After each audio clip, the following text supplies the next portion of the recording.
देखिए, यह एक रचनाएं का प्रश्न है, बहुत इम्पोर्टेंट ये प्रश्न है।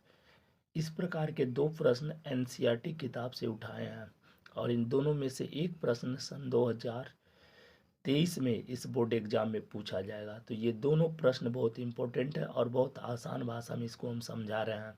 तो इस प्रश्न को आप लोग देखिए और अच्छी तरीके से समझिए। तो देखिए, कह रहा है एक त्रिभुज एबीसी बनाइए जिसमें BC बराबर 6 सेमी, AB बराबर 5 सेमी और एंगल ABC बराबर 60 डिग्री दिया है। यहाँ पर एक एंगल दिया है और दो भुजा दिया है। तो कह रहा है कि एक त्रिभुज बनाइए और ये भी कह रहा है कि त्रिभुज की रचना की जिसकी भुजाएं त्रिभुज ABC की संगत भुजाओं की 3/4 गुनी हो। तो देखिए, इसको हम कैसे हल करते हैं, बहुत आसान भाषा में इसको हम बता रहे हैं। तो देखिए, सबसे पहले क्या करेंगे, ऐसे स्केल को रखेंगे ऐसे और एक ऐसे रेखाखंड खींच लेंगे। एक रेखाखंड ऐसे लगभग में इतना बड़ा खींच लेंगे। इसकी कोई अभी माप नहीं लेंगे। हाँ, ध्यान दीजिएगा, अभी माप लेंगे। अब देखिए, अब क्या करते हैं, एक न्यून किरण खींच लेते हैं ऐसे, न्यून किरण ऐसे खींच लेते हैं। इसका भी कोई माप नहीं रहेगा, ये भी खींच लिए। अब देखिए, यहाँ पे एक रेखा खंड खींचना है, सॉरी न्यून किरण खींचना है। ये तो न्यून किरण है, ये भी आपका न्यून किरण। तो ये देखिए कितने पर है, इसमें दिया 60 डिग्री पर। तो सबसे पहले ये जो रेखा खंड खींचे हैं इसकी माप को निश्चित कर लीजिए। तो देखिए, इसमें सबसे बड़ी भुजा जो है 6 सेमी का है, वही सबसे बड़ी भुजा इसी पर रखते हैं। तो इसका माप रहेगा 6 सेमी। कितना रहेगा, 6 सेमी। 6 सेमी हमने ले लिया, ये दूरी 6 सेमी। अब यहाँ पर 60 डिग्री का एंगल होना चाहिए, क्योंकि हम जानते हैं जो त्रिभुज बनता है इस त्रिभुज में ये ए होता है, वी होता है, सी होता है। तो ए बी का माप आपको 5 सेमी दिया है तो इसका 5 रहेगा, बट एंगल दे रहा है A B C equal 60 degree, angle V. ये आपका यहाँ वी है, इसको वी बनाएंगे तो यहाँ एंगल जो बनेगा वो 60 डिग्री का होना चाहिए। तो देखिए, चांदा लेंगे और चांदे को कैसे लगाते हैं, ऐसे चांदा का यहाँ एक नोक ऐसे करेंगे, इसको ऐसे रखेंगे और ये रेखा सीधा होना चाहिए। देखिए, ध्यान से आप लोग देखिए, ऐसे समझा रहे हैं, बता रहे हैं कि सबको समझ में आ जाए। ऐसे रख लेंगे और यहाँ से गिनेंगे 10, 20, 30, 40, 50, 60। तो ये आपका है 60 और 60 डिग्री का एंगल कहा था। 60 डिग्री का हमने यहाँ से लेकर यहाँ तक का 60 डिग्री का एंगल बना दिया। यहाँ से यहाँ तक 60 डिग्री है, 10, 20, 30, 40, 50, 60। अब ये आपका निश्चित हो गया। अब देखिए, अब स्केल के द्वारा इस रेखा को, इस न्यून किरण को हम खींच लेंगे। बट इसको खींचने के लिए तो हम यहाँ तक भी खींच सकते हैं, इसमें कोई दिक्कत नहीं है, यहाँ तक भी खींच सकते हैं। बट इसकी माप कितनी दी है हमको ये ध्यान देना है। तो इसका माप दिया गया है 5 सेमी। ये तो 6 सेमी है और ये आपका कितना रहेगा, 5 सेमी रहेगा। तो पहले क्या करते हैं, इसको इतना बड़ा खींच लेते हैं, कोई दिक्कत नहीं है। ये रेखा, एक किरण आपका इतना बड़ा भी हो गया, बट इसमें जो दूरी लेंगे वो 5 सेमी का है। तो 5 सेमी का हम दूरी ऐसे स्केल से भर लेते हैं। ये आपका 5 सेमी का दूरी यही है। अब ये 5 सेमी का हो गया और ये 6 सेमी, इसको हम मिला सकते हैं, कोई दिक्कत नहीं है। इसको माप के लिख भी सकते हैं। तो इसको हम मिला दिए, ठीक है। अब देखिए, इस पर हम ऐसे कर देंगे, ठीक है। इसको भी हम ऐसे कर देंगे, ठीक है। इसको भी आप ऐसे कर दीजिए, ठीक है। आपका ये भी निश्चित है, आप चाहे यहीं तक इसको लीजिए, चाहे तो आप बड़ा भी खींच देंगे तो कोई दिक्कत नहीं है। दूरी आपका 5 सेमी और ये आपका दूरी 6 सेमी। ये आपका दूरी कितना है, 6 सेमी का और ये 5 सेमी का। और ये एंगल आपका कितना का बन गया है, 60 डिग्री का। अब देखिए, आप क्या करेंगे, इसमें देखेंगे कि कितना गुनी दिया, 3/4। तो सबसे बड़ा अंक 4 है, 4 भाग बनाएंगे। कितने भाग बनाएंगे, 4 भाग। तो देखिए कैसे 4 भाग बनाते हैं। आप क्या करिए, यहाँ नोक को रखिए और बराबर भागों में 4 भाग बनाइए, 1, 2, 3, 4। तो देखिए, 1 भाग, 2 भाग लगभग में, और हल्का सा इसको इथी करिए, हल्का सा, ठीक है। तो हल्का सा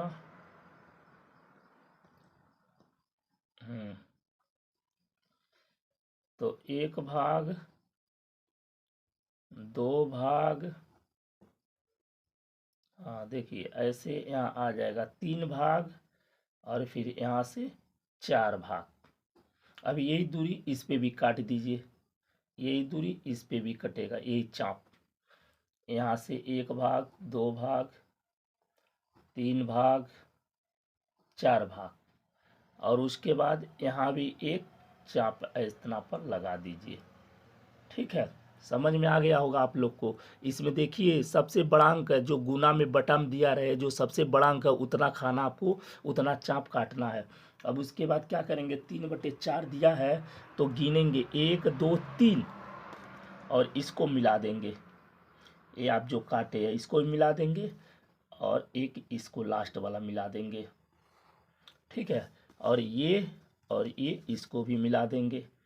तो देखिए हमारा कैसे बन गया, देखिए बन गया कि नहीं।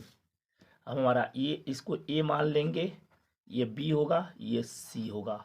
अब देखिए ये ए बी सी एक त्रिभुज बन गया। अब इसी के समरूप एक और त्रिभुज बनेगा, तो ये है तो ये आपका ए डैश और ये सी है आपका तो सी डैश। तो त्रिभुज ए बी सी के समरूप एक बड़ा त्रिभुज बना है ए डैश बी सी, जो इस त्रिभुज के ये वाला त्रिभुज समरूप है। और कितना कहा था, 3/4, 3/4 इसके गुणांक हो गया। ऐसे लिख लेते हैं। अब इसका माप आप जानते हैं 6 सेमी निश्चित किए थे, 6 सेमी दूरी लिए थे, ये 5 सेमी है। ये एंगल जो बना है 60 डिग्री का, जो इसमें कहा था BC बराबर, देखिए BC बराबर 6 सेमी, तो 6 सेमी है BC, BC 6 सेमी है कि नहीं, 6 सेमी। और AB का रहा 5 सेमी, AB है कि नहीं 5 सेमी। और एंगल ABC इक्वल 60 डिग्री, मतलब जो बीच में एंगल है उसी सीधाई पर आना चाहिए, 60 डिग्री बन तो गया। ऐसे ही तो आपको बनाना है। अब इसको देखिए, अब इतना बनाने के बाद अब हम क्या करते हैं, इतना बनाने के बाद हम लिखते हैं रचना, रचना के चरण, रचना के चरण। तो देखिए रचना के चरण में क्या लिखते हैं, रचना के चरण में कुछ नहीं लिखना है, आप नंबर 1 2 डालकर लिखते चलेंगे, चाहे रोमन अंक में चाहे जिस अंक में लिखिए, ऐसे रोमन अंक में लिखते चलना है। तो यही लिखना है रचना के चरण में, आपको कुछ नहीं लिखना है, बस इतना लिखिएगा रचना के चरण में कि आपका, आपने सबसे पहले क्या किया है, उसके बाद क्या किया, उसके बाद क्या किया, वही लिखा जाता है रचना के चरण में। तो यही लिखना है कि हमने हमने सबसे पहले एक रेखाखंड खींचा, सबसे पहले सबसे पहले सबसे पहले एक रेखाखंड खींचा ऐसे। उसके बाद नंबर 2 में लिखेंगे एक रेखाखंड खींचा, खींचने के बाद ये लिखेंगे कि बिंदु बी से एक न्यून किरण खींचा, एक न्यून किरण खींचा। उसके बाद लिखेंगे इस पर हमने एक 6 सेमी की दूरी एक 6 सेमी की दूरी लिया, या BC 6 सेमी की दूरी हमने निश्चित किया। अब लिखेंगे बिंदु बी से 60 डिग्री के एंगल पर चाप काटकर एक न्यून किरण को आगे बढ़ाया। उसके बाद लिखेंगे BC को, या इस रेखाखंड पे हमने कै भाग किए, चार खंडों में विभक्त किया, बराबर चार बराबर खंडों में विभक्त किया और वही दूरी लेकर इस पे भी काट दिया। इसको V1 मान लेते हैं, इसको V2 मान लेंगे, V3 हो गया और ये आपका V4 हो जाएगा, ठीक है। इसको यक्स लेंगे, ऐसे ही बस यही सब चीज़ें लिखना है। अब इतना लिखने के 2 4 5 लाइन ये लिख दीजिए, जो जो आप खींचे हैं, जैसे जैसे काटे हैं वही लिखना है। उसके बाद सत्यापन करते हैं, क्या करते हैं, सत्यापन। तो देखिए सत्यापन कैसे करते हैं, हम इस चीज़ को पूरा बढ़िया से बनाए हैं जो समझाएंगे, ठीक है। तो ये आप लोग को समझ में आ गया होगा। तो देखिए ये हमारा प्रश्न था और ये हमारा डायग्राम है जो वहाँ पर हम समझा कर आप लोग को बताए हैं कैसे बनेगा।